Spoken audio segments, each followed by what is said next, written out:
Well, this is going to be a fun chat, isn't it? I'm very excited. I'm very pumped. And look, remember the t-shirt. Remember the saying, warm and fuzzy feeling in my tum-tum. It has a positive Pete. You can buy this from ProWrestlingTees.com as well. There's a cheap plug, but Money in the Bank 2024 is over and done with.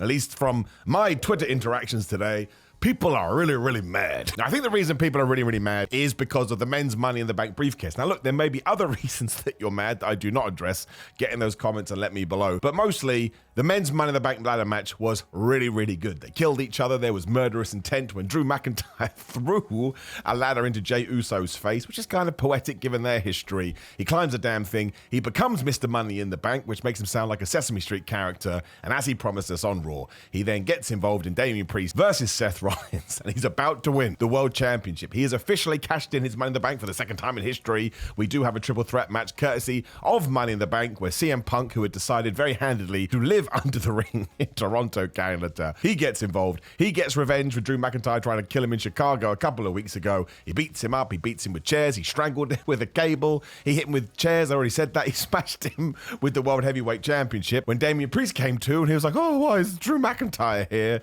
And he hit his big old mood, and he pinned him for the 1, 2, 3, which means that's right. Today is the 7th of July, 2024, and until next July, you ain't getting no men's Money in the Bank cash-in because it's already happened. Cue meltdown. I do understand this. I do get it, but I think sometimes the emotions that you get from watching wrestling are the correct ones. You should be mad. Not necessarily at CM Punk, but you should be like, oh my gosh, these two are so off the rails right now. They are now getting involved or getting in the way of my gimmicks and my novelties that I enjoy so much. And the reason that I liked it so much is, to me, this is the best story that WWE could have told. You can go and watch my predictions video. I said this is probably a scenario that could happen, and the reason I was a massive fan of it is because every single year, if we are going to have 2 Money in the Bank briefcases, you have to take each of them and treat them individually, right? You always have to have something different. So if one year a Jey Uso or an LA Knight wants to win it and then use that to go after the United States Championship or the Intercontinental Championship, we should be allowed to do it. Otherwise, it's going to be the law of diminishing returns, and it's going to get super duper whooper boring. So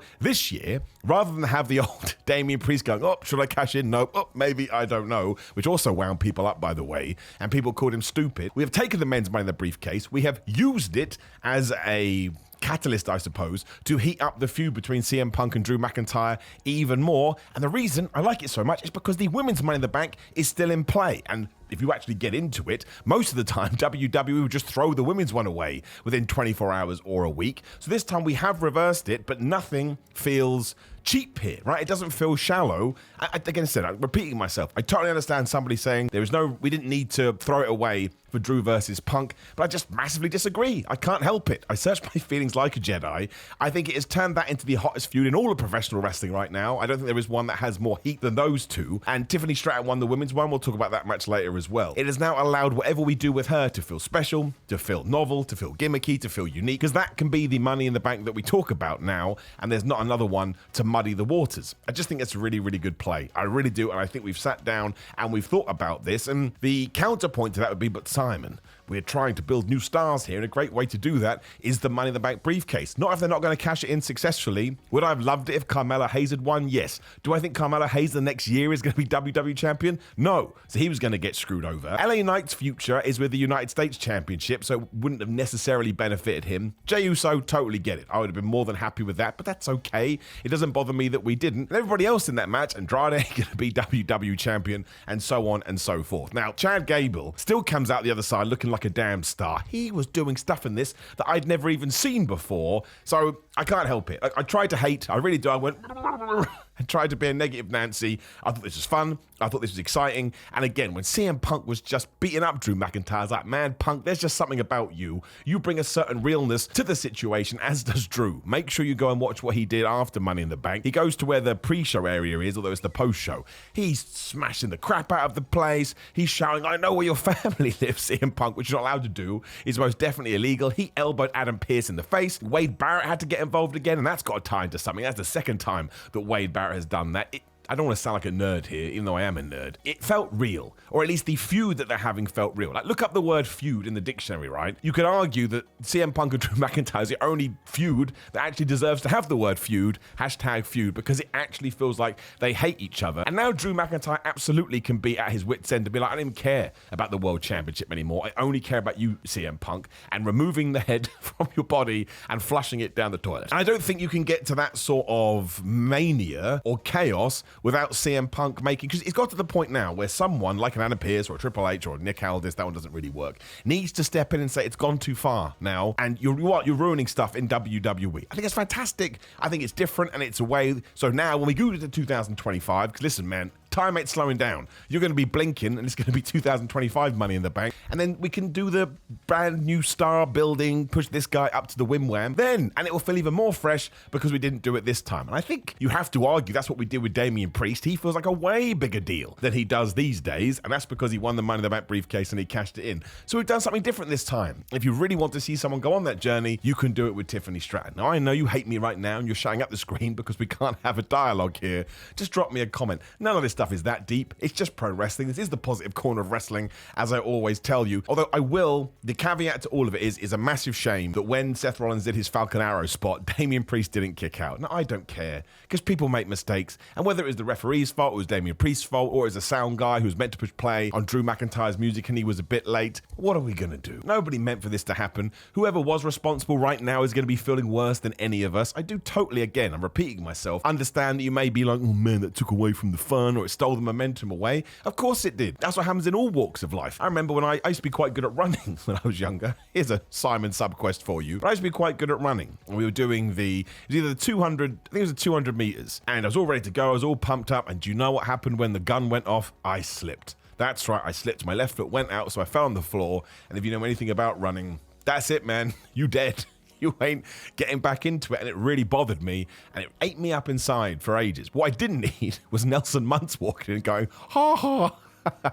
But if somebody had still been disappointed in the crowd because they were a fan of mine, nobody was a fan of me when I was like 12 years old, not even my parents, but I can see the logic here, right? But Triple H said it best in the post press conference. Let's not take away from everything else that did go on here, because I thought Seth Rollins and Damian Priest were having a great match. And the other amazing thing about all of this, that's right, I'm using the word amazing, hyperbole up in this house, is that afterwards Seth Rollins was looking at Punk, who was sitting on Ali in the announce table going, you absolute goober. I now can't challenge for the world title because that was the stipulation of this match, so now I hate you too, which means now we've gone back to Drew McIntyre hates CM Punk and Seth Rollins hates CM Punk and CM Punk hates both of them. He's made it very clear. Are we going to do a three-way? Are we going to do a bunch of singles matches? It is just so much fun. I think it opens the door for us to tell way more stories than if we had done anything different, so I'm giving it a big round of applause. And that's why Drew McIntyre did have to cash in that Money in the Bank briefcase, because if it hadn't been taken away for him, Seth Rollins couldn't be mad about this. I guess you could probably work it, but this is better. This leaves no room for complaint, and we get the paper trail and we make sure it's all smudged up with joy. I don't know what that means, but once more, I really tried to hate this for you. I really did,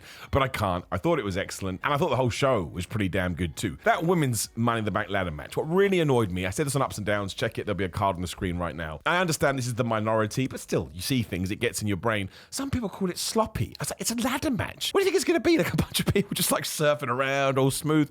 It was like a car wreck, and I mean that in the biggest complimentary way possible. I was scared, I was worried, I was having breakdowns inside. I couldn't believe what they were doing. Zoe Stark out here trying to kill herself with Michinoku drivers, courtesy of Io Sky. I actually think in terms of a match and being engaged with it, it was better than the men's. Maybe the men's had a better story throughout the evening. But in terms of what a ladder match is meant to be, dangerous, get you on the edge of your seat, trying to look away, but you can't help but watch. This had everything. I think it's probably the best women's Money in the Bank match we've had. I became Australia there. Best women's Money in the Bank match we've had. I mean, I have to think about that and go back and watch other ones, but I just thought it was tremendous. And having Chelsea Green in there, who was providing comic relief, but also wanted to win, she tried to jump to grab the title, and then we learned she got a fear of heights, so she wasn't able to climb up. And then what an awesome little story to encapsulate as well. Eventually she is going to win. She's a little bit trepidatious because of her fears when Tiffany Stratton pushes her off, and Chelsea's done this before in TNA. You can find the clip, I'm sure it's doing the rounds. She falls from the top of that really tall ass ladder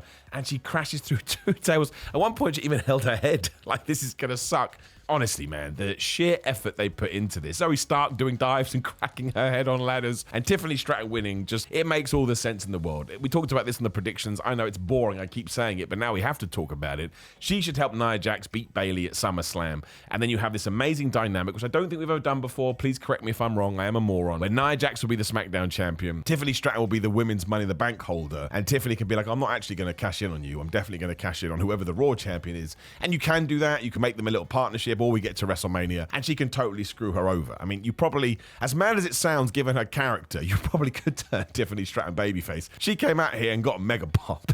People were so... It was her and Chelsea Green. That's who people wanted to see. But I want to give a shout out to Naomi as well. And Lyra Valkyria. Everyone. Io Sky is just the best. But Naomi was doing bizarre stuff I'd never seen before. That split-legged DDT thingamajig she did off ladders. Who does that? She's massively underrated. So I love that as well. And again, that can be our briefcase story throughout the year. And I suppose the other point of controversy was Cody Rhodes, Kevin Owens, and Randy Orton taking on the Bloodline. Tongaloa was the guy on the outside. I mean, the main takeaway with this for me is that Jacob Fatu is not even a star in the making, he's just a star. And I think WWE and Triple H have realized this because, man, the way he's been booked, he took Randy Orton's, flurry of offense and the draping DDT. Randy Orton went into, hit the ground mode, I'm going to do an RKO, and Jacob Fatu just cut that mother hubbard off. He was up on his feet. They no-sold the draping DDT. There's no way that you would do that for someone that you don't have a lot of stock in. And that was the whole point of this match. Anytime the good guys were up, or anytime the Bloodline 2.0 were in trouble, who was there to help him out? Jacob Fatu, Jacob Fatu, Jacob Fatu. Even at the end, after Kevin Owens had splashed the frogged him through Alan the announce table, who stopped Solo Sikoa from getting hit with the third crossroads? Jacob Fatu hits the big DDT. Solo gives him the spike with Jacob saying, give him the spike. 1, 2, 3. So I'm surprised that more people didn't think that Solo was going to ping Cody here. People's up in arms, which is great, by the way, because he's meant to be our hero. He's meant to be the good guy. You should be annoyed about this. That's the correct emotion once more. But given that WWE is quite clearly going to do Solo versus Cody as the main event of SummerSlam, you've got to give Solo Sikoa some wins. And you've got to introduce him as a threat, especially now he has kicked out Roman Reigns. Roman done. We don't want Roman coming back, and he's murdered Paul Heyman. He is now the new tribal chief, so this is great. You can't unjustify it now. Hey, Solo, why are you having the main event of SummerSlam? Because I beat Cody Rhodes. Oh yeah, I could tell that to my mum. She wouldn't care, but I don't want to hear your stupid wrestling stories. But at least you'd be able to see it's 2 + 2 = 4. And I just thought it was a fun multi-man, 6-man, whatever you want to call it. Again, Jacob Fatu absolutely shone. It was hilarious when Tongaloa went to do. So he went to do this low blow, right? And he had to hit it twice. I think because the first one, he didn't want to punch Tama Tonga in the head. Because Kevin Owens was going for the package pile driver. I'd love to see a package pile driver in WWE. It's never going to happen. But if Loa had gone too far in there, he would have just punched Tama. I wouldn't be able to handle that. I would laugh my tuchus off. So I think he realized I'm going to have to go in a bit more. But still, somebody having to do 2 low blows. The reason it makes me laugh so much, it was like you hit someone in the penis. Went, now, well, I'll really hit him in the penis. One penis shot isn't enough. So that just tickled me. And then people are so mean, but I thought that was fun. And I suppose given the earlier quote-unquote botch, I hate that term, with Seth Rollins and Damon, it just allows the usual accounts to run wild. Run wild, man. If that's what makes you happy, good for you. Just try and remember they are human beings. But yeah, just a really fun main event, which does set us on the road to SummerSlam. And if we are calling stuff like Money in the Bank a B pay-per-view premium live event, which people do like to do, I think you should be telling stories leading into the bigger pay-per-views, aka Hot WrestleMania. So when that was done, I felt pretty good. And bang in the middle of all this, we had John Cena come out and tell us he's on his retirement tour. I mean, that's huge news too. Now, it's all been clarified now. I mean, the next Royal Rumble, Elimination Chamber, and WrestleMania in 2025 will be his last ones at those events, but it sounds like he's going to roll throughout the entire year, so I guess he'll give it up in December or November, whenever he decides. But it's massive. I mean, John Cena in many ways has been connected to the WWE for the last 24 years. Who has his last WrestleMania opponent? Do we do a Randy Orton to like tie into nostalgia? Does he win the 17th world title to beat Ric Flair's record, which actually isn't a real record, but it's a different video for a different day? There's loads you can do here, and in true John Cena fashion, he's not just going to come in and go out and come in and go out, which I'm fine with. He wants to do a good 40 to 50 dates throughout the next 12 months, whatever it will be. And this was very emotional because you could tell when he was saying this, I think the gravitas of the situation hit him, and the Canadian fans were super loud, and he had a tear in his eye, and so did I. But again, it's John Cena. He's one of the best ever. So that was quite the, like last year when he came out, I was there for Money in the Bank in London. It was awesome with the pop and the Grayson Waller stuff, and the fact he tried to get WrestleMania in this country, which is probably never going to happen. But this has way more of an impact. You know, it'd be the last. If you have never seen John Cena before, well, you better go see him. because he may never come back, although Punk in the post-press conference did say he's going to try and drag him out of retirement in 15 years. But that rock, I like Sami Zayn versus Bron Breakker. This is the other issue, right? So Bron Breakker lost pretty clean 1-2-3, and now people are like, oh man, we've destroyed Bron Breakker. Now, we'll say right now, do I think it was a missed opportunity to not let Bron Breakker win? Yes. That's the easiest story ever. New guy comes from NXT, beats up everyone, wins the Intercontinental Champion, beats beloved babyface Sami Zayn. There's a tale as old as time itself. But on the flip side, again, talked about it on Ups and Downs, Sami Zayn, like 3 or 4 years ago, used to lose so much. We came up with a Sami Zayn loss counter on that stupid show. It didn't change for like 7, 8, 9 months. Because he just lost, and he lost. It was ridiculous. So as a huge Sami Zayn fan, I cannot get annoyed. I just can't. Once again, really tried. In 2024, to be pissed off at the fact that Sami Zayn is not only the Intercontinental Champion, but is being pushed as a strong IC champion. So I just had 2 different emotions here because I'm a human. Awesome for Sami Zayn. Is it potentially a missed opportunity for Bron Breakker? Yeah, sure it is. He's still going to be fine. Have you seen that guy? He does spears like 23 miles an hour. What is that? He's not human. He's like some kind of weird wrestling alien, but it's all about the follow-up. It's all about how they do next. And as long as they're all in with Bron Breakker, he'll fly and he'll be fine. I thought it was a really good match. And again, my Sami Zayn fanness won over. I was just doing the dance of joy. I think that was everything. It was the two men's Money in the Bank matches, the 6-man, the world title match, and then the Intercontinental title match. Yes, that was all 5. It went about 3 hours and 5 minutes to be completely precise. And I was genuinely shocked when I went on my social media and saw people, no problem with it at all. Please moan and groan to your heart's content. You have to, man. You have to be honest with yourself. But I always tweet my stuff out before I check. And I was like, oh man, he took a good time. Because I am a loser. And people are like, how dare you drink that WWE Kool-Aid? It's been a very, very worrying week for me. So I was reading the Young Bucks' autobiography, and I remembered how much the influence they've had on wrestling, how they really did change the game. Again, if you want to get mad about that, it's fine. Read the book. Read other people's books. In their own way, they certainly did do that. So I tweeted it out, and then all of a sudden I became, excuse my language, an AEW dick rider. So from Thursday to Saturday, I'm an AEW dick rider. And I tweeted out how much I enjoyed Money in the Bank, and somebody told me, this guy was funny as well, so all good to this guy.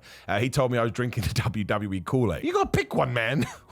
Which one am I doing? I mean, the dick riding or I'm drinking the Kool-Aid. I mean, the good thing about this is that I'm hydrated. I'm very satisfied. So, I'm having a great saying it. But I'm having a great time in that sense. The truth of the matter is, we're getting off topic here, but I think it's important to talk about sometimes, especially if you're into my content. The truth is, I honestly do rate and rank things depending on how I feel. Sometimes my downs are ridiculous. Even I know that, but it irks me and I can't get it out my brain. Like when you stub your toe, just so annoyed for no reason whatsoever. And by the time I'd done with Money in the Bank, I had a good time. By the time I'd read the Young Bucks autobiography, I was like, wow, they really had an impact on things. And I just throw it out there. And I'm more than happy for people to disagree with me. It's the ones that really get me. Oh, he's trying to get a contract. 8 years I've been doing this. No one has ever offered me a contract. So I'm doing a bad job. In fact, maybe I should go be more negative Nancy, and then maybe somebody give me a contract to shut me up. Anyway, I don't want to talk about this on this video. Money in the Bank to me, really, really good pay-per-view. Absolutely fantastic. I would certainly advise it if you haven't seen it. I think you'll have a good time, but maybe you won't. That's great too. You can come and watch my video. But do let me know in the comments below what you thought about it, and let me know why I'm wrong. That's fine too. Just be nice, man. You don't have to use crazy language. Like the video, share the video, and subscribe. Click the bell, ding, ding. Then you can get notified about more of my bad opinions. And bam, make sure you click that video right there. It's me talking about the rest. Also, if you are into fitness, make sure you go to GorillaMind.com/Simon. You can Simon to get 10% off. I vouch for these supplements, and I think you'll like them too. Again, my wrestling stories on Pro Wrestling Tees. Search for my name, you'll find it. Patreon.com/Simon316. Simon316 on Instagram and Twitter. Also on TikTok at Simon J. Miller. And cameos. Come get me a cameo today. Even you just want, Simon, I want you to say how wrong you are all the time. I'll do that cameo. I'm totally shameless. You can find me on there. And if you would like more of my weird fitness teas, that's on Samson Athletics too. But the most important thing is you giving me your time today. Thank you very much. Genuinely interested in what you did think about Money in the Bank. I think all opinions are valid. And I like having these kind of discussions. I think the problem sometimes when you get into the Twitter discussion is some people just want to go, oh, flub, you baldy. And I was like, that's great, man. But I really would like some nuance to this. Let me know what you thought. Why did it irk you? And when you do get that, I think it can kind of shape your opinion a bit better. So please, come tell me why I'm wrong, and we can get into it. And maybe it even gives birth to another video off the back. But that is the end of the week. We shall roll into new content from Monday. Either way, have a terrific day, my friends. See you soon.